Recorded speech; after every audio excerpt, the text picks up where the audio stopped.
sur le podcast Bien dans ta boîte, je suis Laura Besson, coach, formatrice et autrice. Sur ce podcast, seul ou avec mes invités, on parle psychologie et entrepreneuriat, car je crois que le savoir, c'est la liberté. Celle de devenir libre, autonome, responsable et acteur-actrice de ta vie et de ton business. Ici, on explore les défis de la régulation émotionnelle, des relations et de l'identité professionnelle, tout en découvrant des solutions pratiques pour trouver ta place sur le marché et dans ta vie. Bonne écoute.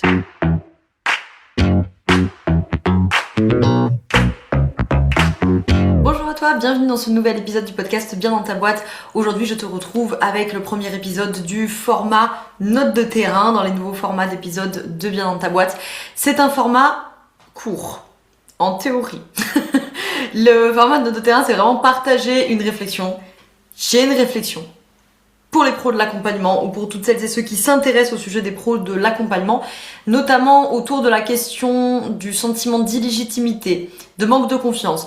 On va parler de ça, on va parler du manque de cadre, on va parler du flou, de l'insécurité que ça génère, on va parler du lien avec les conditions matérielles évidemment de pratique, donc avec le milieu dans lequel on évolue, et on va parler d'un problème central, majeur, que rencontre la science de la psychologie et donc de surcroît les milieux encore moins institutionnalisés, les milieux encore moins formalisés que sont le milieu de la thérapie au sens très large et le milieu du coaching, notamment grâce à cet énorme pavé.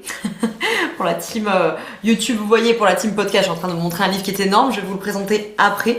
Et donc en fait c'est une réflexion que j'ai tissée un peu l'autre jour en newsletter pour celles et ceux qui la reçoivent, sur la question du sentiment d'illégitimité qui est ultra courant bien sûr chez les pros de l'accompagnement, de se sentir illégitime, notamment chez les professionnels de l'accompagnement, puisqu'évidemment là ça va se doubler en plus avec la sociabilisation de femmes, mais c'est un sujet qui revient très souvent, de se sentir illégitime, d'avoir peur de se sentir illégitime, de l'anticiper, etc., etc. Et donc, dans cette newsletter, dans ce mail, je pointais le fait que, comme très souvent dans nos milieux, c'est le genre de sujet qui est évidemment psychologisé, qui est évidemment individualisé, alors qu'en fait, quand vous vous retrouvez de manière quasi systématique avec des pros de l'accompagnement, en l'occurrence des femmes, parce que de toute façon dans l'accompagnement il y a beaucoup de femmes, mais ça marche aussi pour les hommes bien sûr qui m'écoutent, ne vous sentez pas exclus du propos. Quand vous avez des pros de l'accompagnement qui quasi systématiquement, quand ils arrivent chez moi en appel découverte pour les formations, me disent mon épine dans le pied du moment c'est le manque de confiance, le sentiment d'illégitimité, le manque de légitimité, ce que je voudrais c'est gagner en confiance, gagner en légitimité, blablabla. Quand vous avez un truc qui est aussi systématique, il est donc souvent, pas nécessairement, mais souvent systémique. Alors effectivement, j'ai déjà parlé plein de fois, on va pas tant parler de ça aujourd'hui, de la question effectivement de la sociabilisation. Effectivement, quand on cumule des axes de domination sociale, eh bien nécessairement on a tendance à se sentir plus légitime. Quand on cumule le fait d'être homme, quand on cumule le fait d'être blanc, quand on cumule le fait d'être valide, quand on cumule le fait d'être bourgeois, etc., etc. Certes, très important. Indispensable même de le voir. Mais c'est pas vraiment de ça dont on va s'occuper aujourd'hui. Aujourd'hui, je voudrais qu'on regarde dans cette question de l'illégitimité, du manque de confiance, du manque de sérénité, blablabla, le côté plutôt du milieu dans lequel du milieu et puis des conditions dans lesquelles on se retrouve à pratiquer.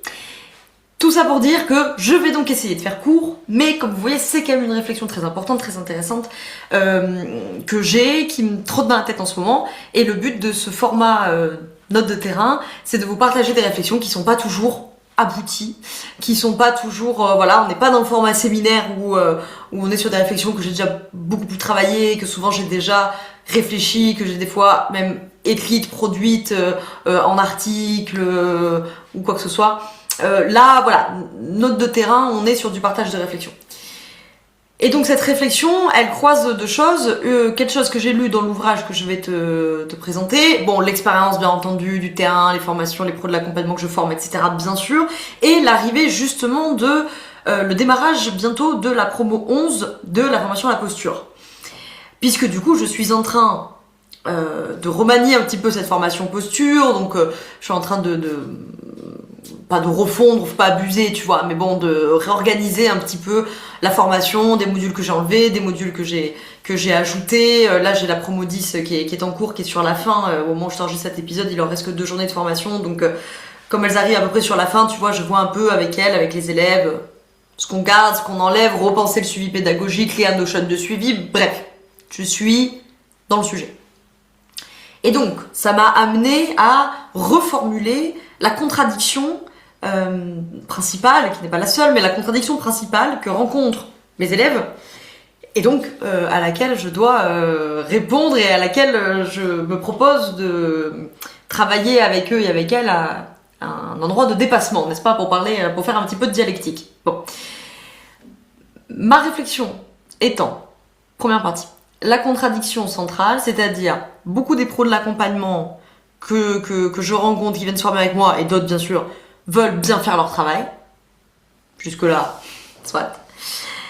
Je parle notamment des coachs thérapeutes. Hein. Alors c'est très large, hein, mais je parle notamment pour celles et ceux qui évoluent dans des milieux qui sont pas institutionnalisés comme le milieu par exemple des psychologues, des professionnels de santé bien sûr. Voilà. Donc là je m'adresse de surcroît, ça peut vous intéresser aussi hein, si vous êtes psychologue, diététicienne, etc. Mais je m'adresse particulièrement aux coachs thérapeutes type sophrologue, naturopathe, thérapeute de l'énergétique. Je sais qu'il y en a qui m'écoutent qui sont astrologues par exemple. Vous voyez tous ces milieux-là qui sont pas des milieux institutionnalisés ou en tout cas pas de la même manière que les milieux que j'ai cités précédemment, d'accord. Donc beaucoup de ces accompagnants, bien sûr, qui veulent vraiment profondément bien faire leur travail, hein, bien sûr. En tout cas pour celles et ceux qui viennent jusqu'à moi d'une manière ou d'une autre, c'est le cas. Je pense que si vous faites chier, pour être clair, à écouter Bibi pendant des heures, vous parler de systémique, de marxisme, d'épistémologie, je sais pas quoi, a priori, si vous avez à cœur de bien faire et que vous aimez apprendre et machin, parce que sinon, vous êtes pas chez moi, a priori. Mais, je suis désolée, la lumière est très changeante. Je fais une parenthèse pour celles et ceux qui sont sur YouTube. Pour une fois, je vous enregistre pas le podcast à 9h30 du mat avec le soleil pleine tronche où j'ai l'air blanche de fou. Sachez que ce n'est pas le cas. Plutôt la peau qui tire plus vers le mat que vers le blanc, vous voyez. On s'en fout, c'est pas très intéressant comme information. Mais là, donc habituellement je suis blanche parce que j'ai la fenêtre en face. Là, j'enregistre, il est 17h30. Donc on est sur un ciel mi-figue, mi-raisin là. Il fait encore jour, mais de moins en moins, il fait pas encore nuit. Du coup, j'ai mis une lumière, ça contrebalance pas vraiment ce qui se passe dehors. Bref, c'est pas intéressant. Je vais arriver à la faire ma phrase. Beaucoup d'accompagnants et d'accompagnantes qui veulent bien faire leur travail, mais qui exercent dans un milieu qui est flou. Hein, c'est pour ça que je disais, je parle pas vraiment des milieux très institutionnalisés. Pour ceux qui sont dans des milieux flous, peu cadrés, qui exercent en libéral, en auto-entreprise, en entreprise tout court, hein, à leur compte quoi. A priori, quand vous m'écoutez, vous êtes indépendant pour la majorité d'entre vous. Donc vous exercez dans un milieu flou, peu cadré, pas institutionnalisé ou pas beaucoup, sur un marché qui est saturé, qui est anxiogène puisque le mode de production est en crise massive. Et tout ça rend votre posture instable et insécurisante. Insécure pour vous et insécurisante pour les bénéficiaires. Alors, pour peu que la posture n'ait pas été travaillée, vous voyez l'ambiance, quoi.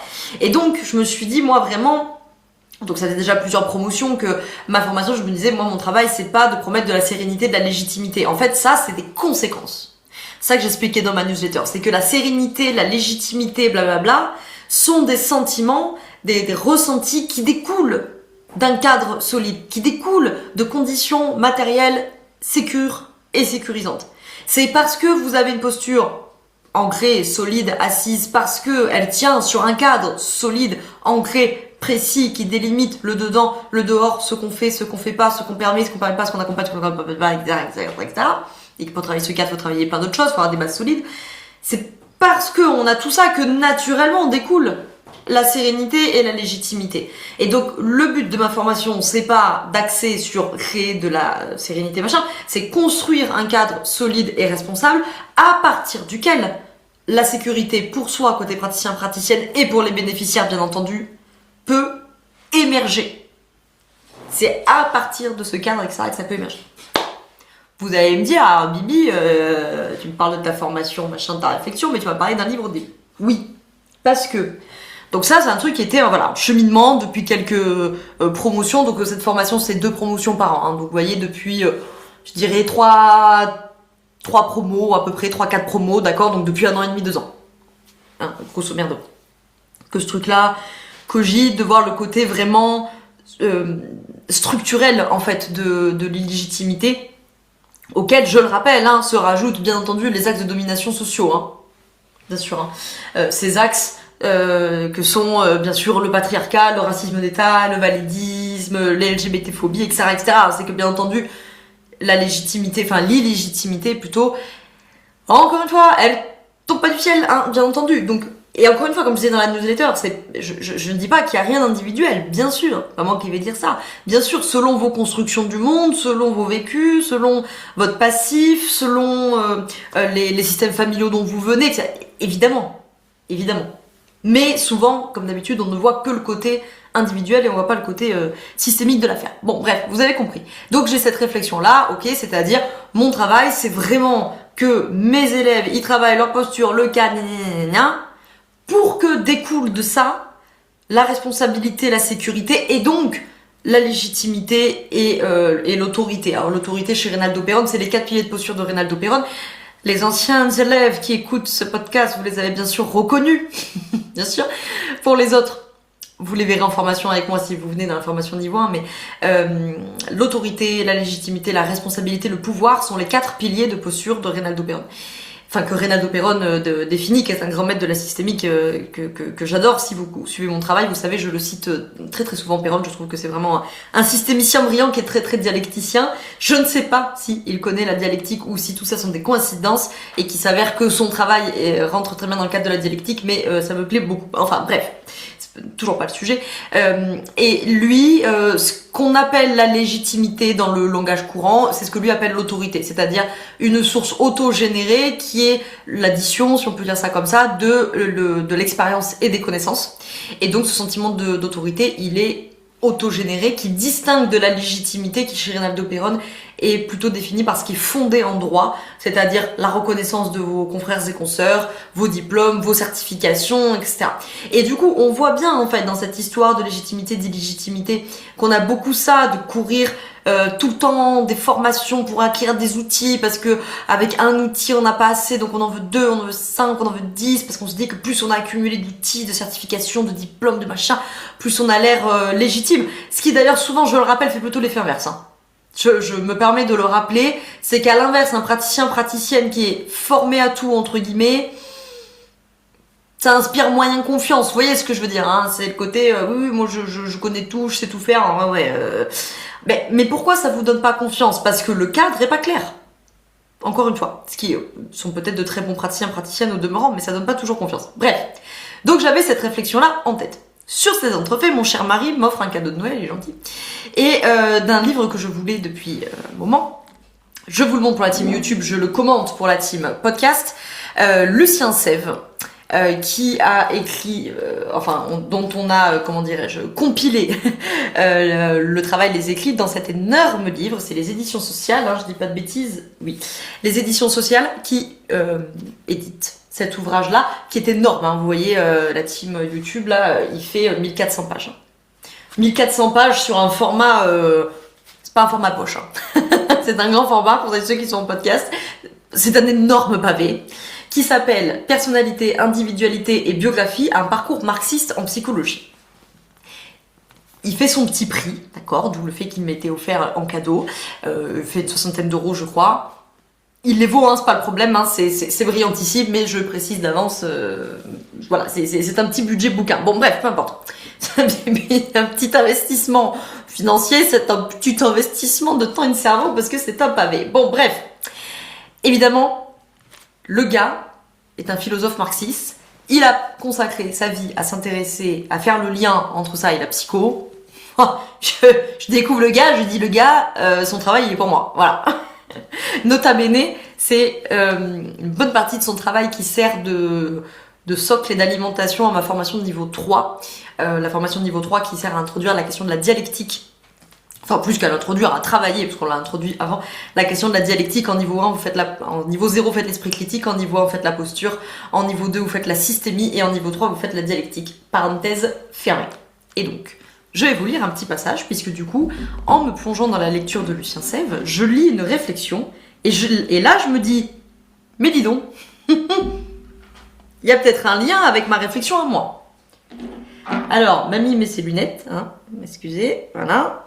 Alors, je vous passe tout le début, hein, bien sûr, hein, nous sommes page 158, si d'aventure il y en a qui l'ont sous la main. Alors, en gros, à ce moment-là, Sève, il est en train de discuter la question de l'objet. S'il y en a qui aiment bien Hegel, vous êtes en train de reconnaître le vocabulaire hegelien, d'accord? Déterminer l'objet d'étude. Alors, vous allez me dire, sans déconner, vraiment, on va se frapper un bouquin de zinzin pour déterminer l'objet d'étude de la psychologie. Ben, je vous mets au défi, en fait, de le faire. Je cite, d'accord? Option 1. Ou bien on définit le psychisme comme une activité essentiellement distincte de l'activité nerveuse qui lui correspond, qui est de l'activité neuronale, quoi. Dans ce cas, il n'y a aucun moyen d'éviter le dualisme spiritualiste de l'âme et du corps et l'idéalisme au sens marxiste du mot. Une telle définition, quelles que puissent être ses variantes modernes, n'est qu'un avatar de la vieille conception métaphysique de la psychologie comme science de l'âme, conception définitivement insoutenable dans l'état actuel des connaissances, et pour un marxiste, plus évidemment que pour personne. Ok ? Traduction, il vous dit, soit il n'y a pas de différence entre activité psychique et activité neuronale, activité nerveuse. Ok ? En quel cas, nous voici dans une première impasse, c'est que, vu l'état actuel des connaissances, ça paraît quand même difficile à tenir, et en plus ça implique forcément une vision dualiste, c'est-à-dire l'activité nerveuse neuronale d'un côté et l'activité psychique de l'autre. Or, tout bon marxiste, tout bon hegelien est censé être un moniste, a priori, n'est-ce pas? Et donc si on est moniste, bah on peut pas avoir une conclusion qui nous arrive à un truc dualiste, d'accord? Moi, vous le savez, j'ai une épistémologie moniste, pour celles et ceux qui me suivent depuis longtemps, je viens quand même plutôt des courants de l'holistique, ce qui est la même idée, c'est-à-dire que pour faire de l'holistique, a priori, t'as une épistémologie moniste, et là tu considères l'indivisibilité de l'être, l'indivisibilité du monde. Donc, si je considère l'indivisibilité de l'être que j'ai en face de moi, et de moi-même et du monde tout entier, je suis donc moniste. Si je suis moniste, je peux pas arriver à une conclusion dualiste. Bon, donc du coup, première option, éliminée. Il y a un lien avec mon histoire d'illégitimité, hein. Vous allez voir. Ensuite, il nous dit, option 2.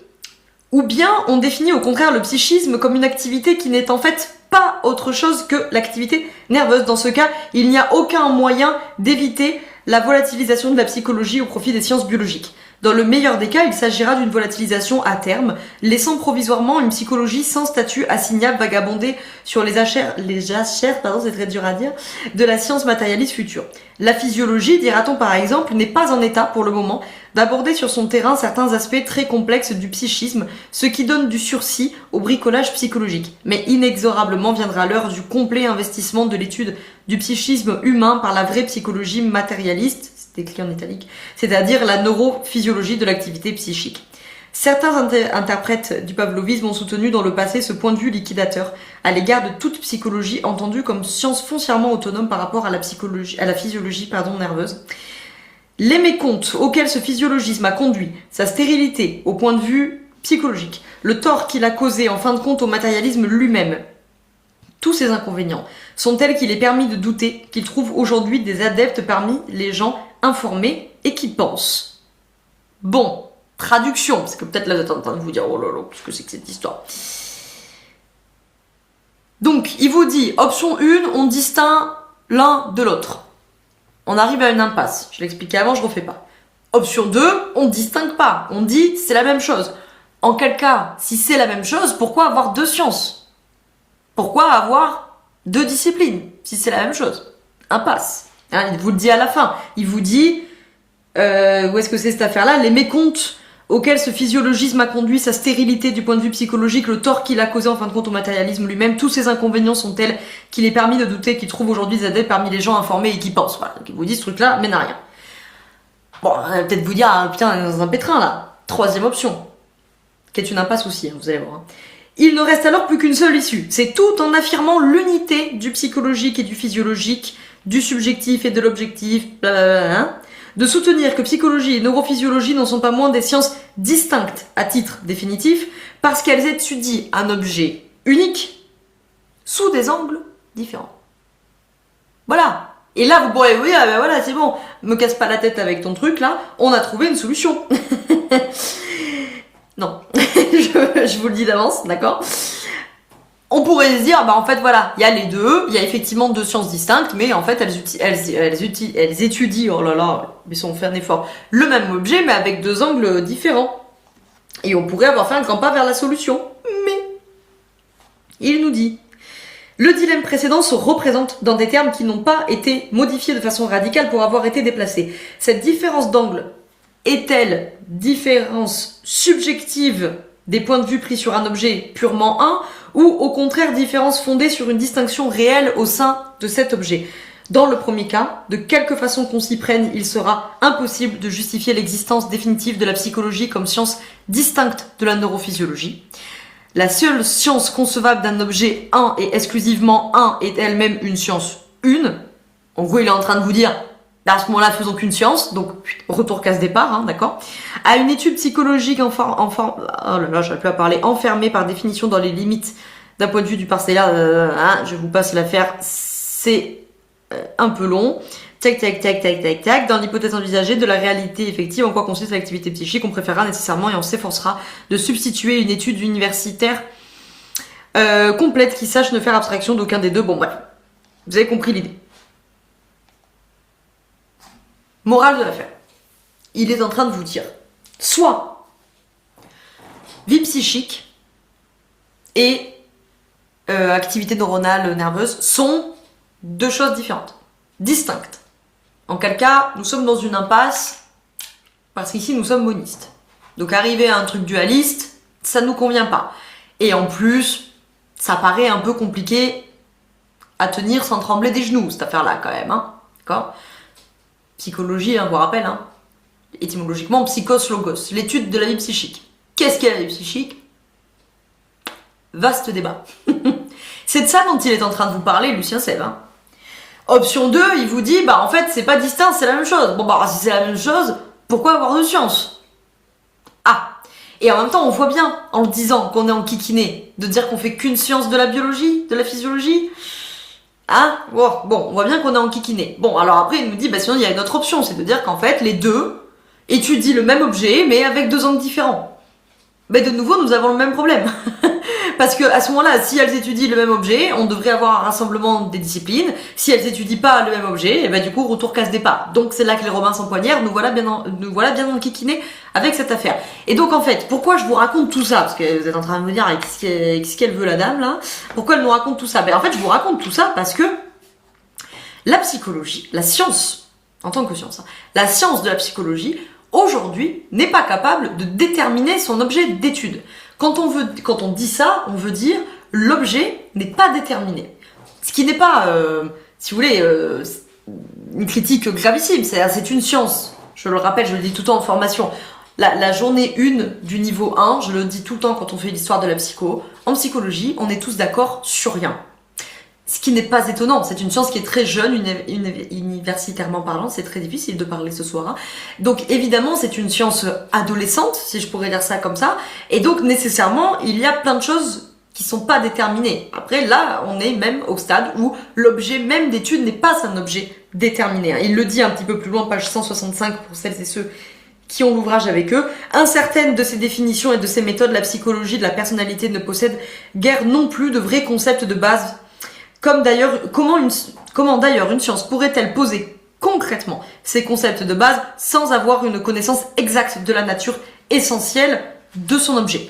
Alors un petit peu plus loin, je vais pas vous le lire parce que ça va peut-être commencer à faire très long comme épisode, page 171, il refait une réflexion comme ça par rapport à la dialectique individu-société, d'accord, en essayant de voir un petit peu ce que ça pourrait donner cette affaire-là. Vous lirez de votre côté, ou si vraiment vous trépignez d'impatience, vous me direz ça dans l'espace commentaire de YouTube ou du podcast et j'en ferai un épisode dessus parce que là sinon ça va être très long. Pourquoi je vous ai raconté tout ça ? Pourquoi je vous ai lu ces passages de Lucien Sève ? Parce que ça rejoint ce que je disais avant, c'est-à-dire quand vous évoluez dans un milieu qui est flou, qui est peu cadré, qui est pas institutionnalisé ou pas beaucoup, de surcroît dans des conditions matérielles de travail, c'est-à-dire à votre compte, Dans un contexte de crise du mode de production, dans un contexte où le marché est saturé, où il est très contracté, nécessairement, je vous le rappelle, je vous renvoie à mes vidéos sur le capitalisme et donc le mode de production pour essayer de comprendre comment il fonctionne si c'est pas très clair. Le capitalisme est un mode de production qui a une tendance à la concentration du capital et à l'accumulation du capital. D'accord? Donc le capital va s'accumuler et se concentrer. D'accord? Après, il y a de l'expansion par l'impérialisme, etc. Mais l'internationalisation, etc., etc. Mais bon. Donc évidemment, en ce moment, vous avez un mode de production qui est en crise. Le mode de distribution, qui est le marché, va traduire ça. Donc vous allez avoir un marché qui est saturé, un marché qui se contracte de plus en plus. Donc vous êtes des praticiens, praticiennes, dans des milieux flous, on va dire ça comme ça. Pas toujours très très bien cadrés. D'accord? Voire pas cadrés du tout. Je pense notamment parmi celles et ceux qui m'écoutent à mes confrères et consoeurs du milieu ésotérique, énergétique, etc. Parce que alors vous êtes dans un milieu où il n'y a pas du tout d'institutionnalisation. Je vais y arriver. C'est pas beaucoup mieux pour les coachs et compagnie. Hein. C'est pas parce qu'il y a 2 associations américaines de coaching ou je sais pas quoi. Vous voyez ce que je veux dire? Il n'y a pas de diplôme d'État, il n'y a pas d'institution. Vous voyez? Ce qu'il y a certains avantages aussi. Moi, je suis pas une grande fan des conseils de l'ordre. mais vous voyez ce que je veux dire. Milieu flou, pas cadré, pas d'institution, pas de diplôme officiel, très difficile donc, rappelez-vous la définition de Reynaldo Perron, très difficile donc d'avoir un sentiment de légitimité, quand la légitimité c'est ce qui est fondé en droit, qui vient de la reconnaissance de nos pairs, de nos confrères, de nos consoeurs, des diplômes, etc., etc. Quand on est dans un milieu comme ça. En prime, marché saturé, marché contracté, marché ultra anxiogène, crise massive, majeure du mode de production. Vous voyez tous les collègues tomber les uns après les autres. Si c'est pas vous. Désolé, ça c'est le moment où je mets une mauvaise ambiance, mais à un moment donné, il faut être clair. En prime, c'est ce que nous raconte Lucien Sèvres. La psychologie n'est pas capable, pour l'instant, n'a pas été capable jusque-là, on va le dire comme ça plutôt, de définir, de déterminer son objet d'étude.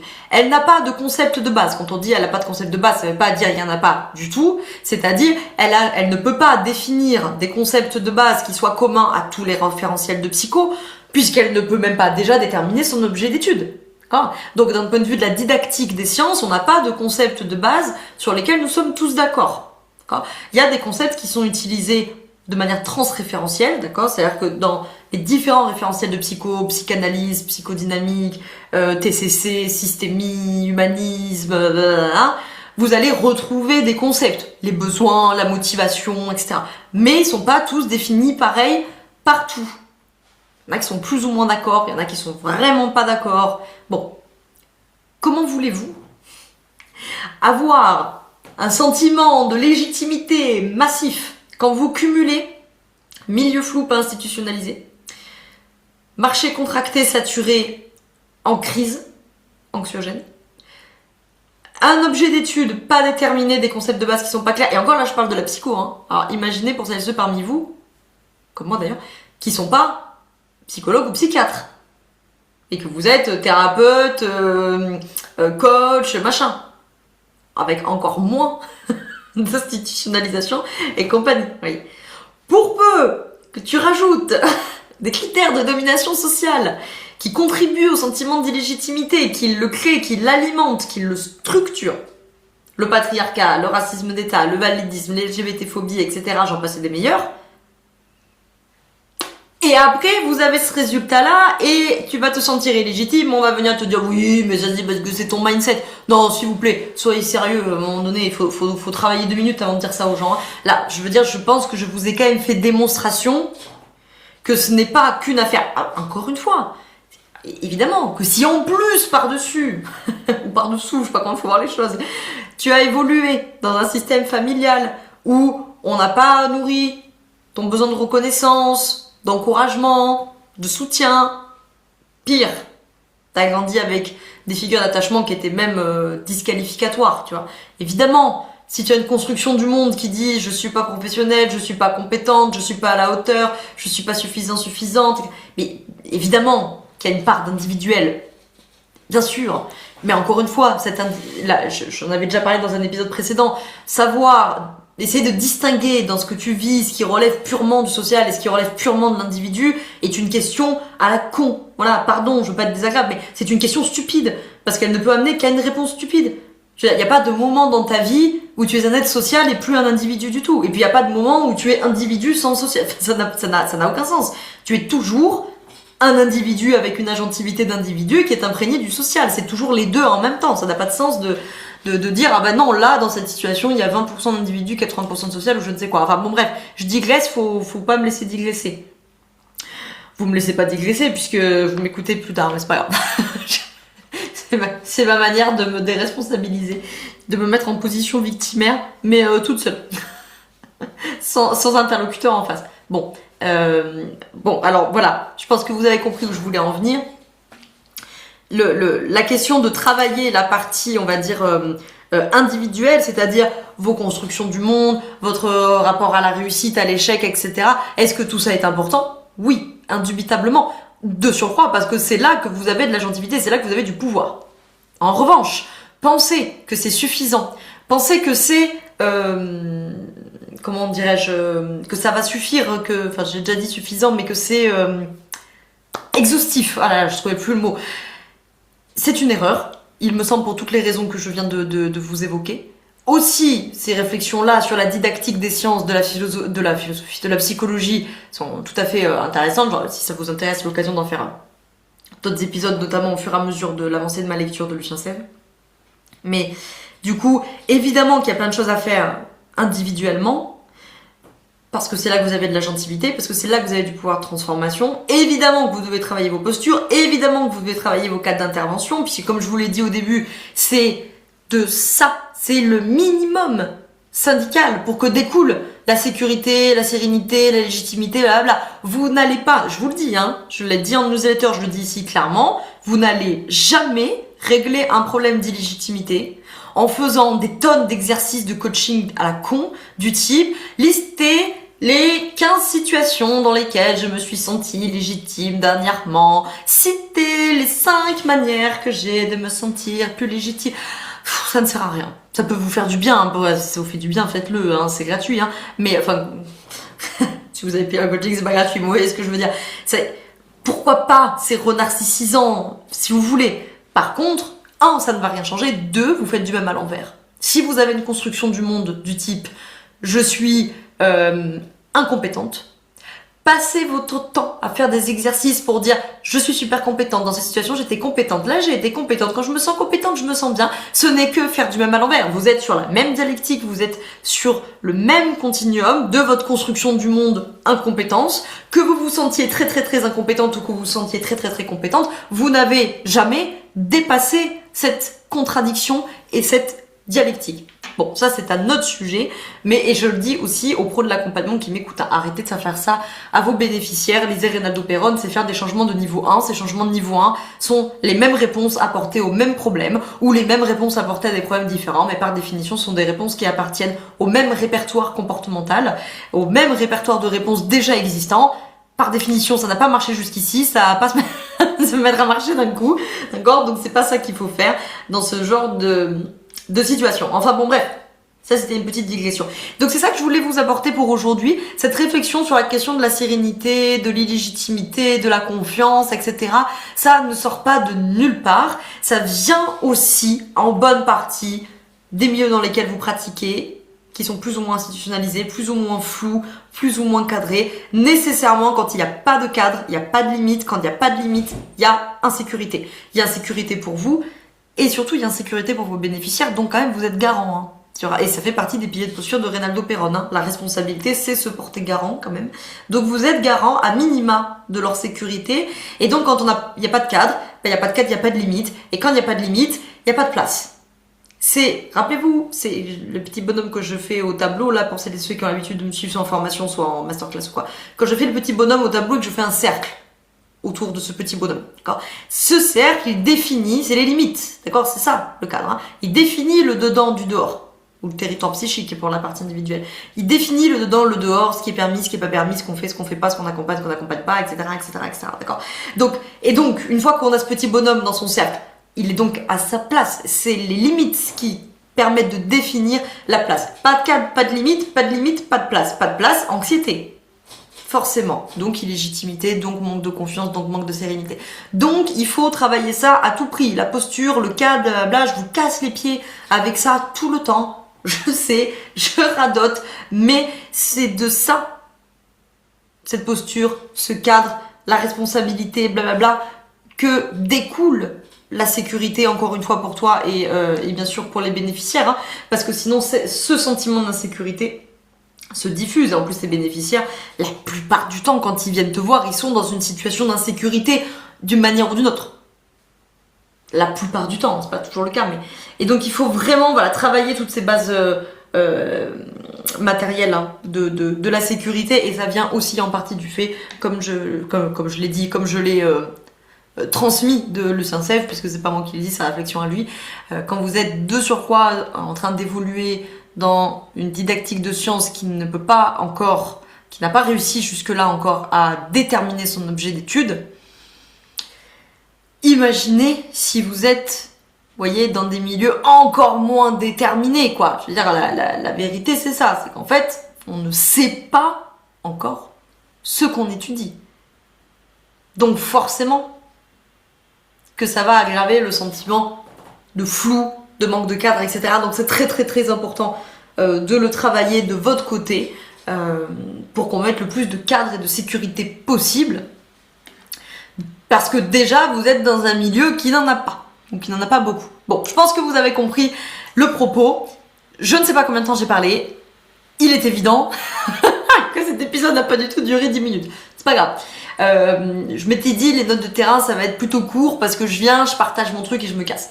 Mais vous connaissez Bibi. Alors si vous ne me connaissez pas, voilà l'épisode avec lequel vous m'avez découvert. Hein, force à vous. Bah, fuyez pas. Fuyez pas, je vous assure, des fois. Je passe pas tout mon temps à lire des livres. Enfin, si, je passe tout mon temps à lire des livres, mais je passe pas tout mon temps à les lire en podcast. Pour les autres, vous me connaissez un petit peu, vous savez, Bibi, elle aime bien, elle vous partage un truc comme ça, mais bon, il fallait quand même bien que j'ai un auteur ou une autrice à vous partager là-dessus. J'espère que ça vous a plu, malgré que c'était pas si court que prévu. En tout cas, j'ai pas tenu la promesse du timing. Est-ce que ça étonne quelqu'un ? Je pense pas. Par contre, j'ai tenu la promesse de partager une réflexion qui n'est pas encore complètement aboutie, mais qui est en cours de réflexion. Voilà, allez, elle est partagée. J'arrête de jouer avec mes lunettes parce que ça fait du boucan. Je vous remercie d'avoir écouté cet épisode jusqu'au bout. N'hésitez pas à le partager si ça vous a plu, si ça peut aider des pros de l'accompagnement autour de vous ou de gens qui s'intéressent à ces sujets-là. Hein, d'ailleurs, c'est toujours aussi une bonne chose pour n'importe qui, c'est-à-dire côté patient ou côté client. Pour se réapproprier aussi du savoir quand on est dans ces milieux-là, parce que c'est évidemment des milieux où souvent ce sont les professionnels bien sûr qui sont dans des positions ascendantes, verticales, des positions d'autorité, puisque c'est eux qui détiennent le pouvoir par la connaissance, avec tout un tas de problèmes qui en découlent, mais je ne vais pas m'y embarquer maintenant, sinon je vais encore parler pendant une éternité. Merci de m'avoir écouté, je vous dis à très vite dans un prochain épisode. Ciao, ciao. Je te remercie d'avoir écouté cet épisode jusqu'au bout. Tu peux retrouver l'ensemble des informations et des liens en description de cet épisode. Si tu as des idées, des suggestions, ou si tu as tout simplement aimé cet épisode et que tu veux me le dire, direction Apple Podcast pour laisser un commentaire et 5 étoiles. C'est ce qui permet au podcast d'aider plus de personnes et ça permet aussi de me soutenir. Tu peux aussi partager cet épisode à un entrepreneur ou une entrepreneuse qui pourrait en avoir besoin. Je te souhaite une très belle journée ou une très belle soirée selon quand tu m'écoutes, et surtout, je te souhaite d'être bien dans ta boîte. Ciao, ciao.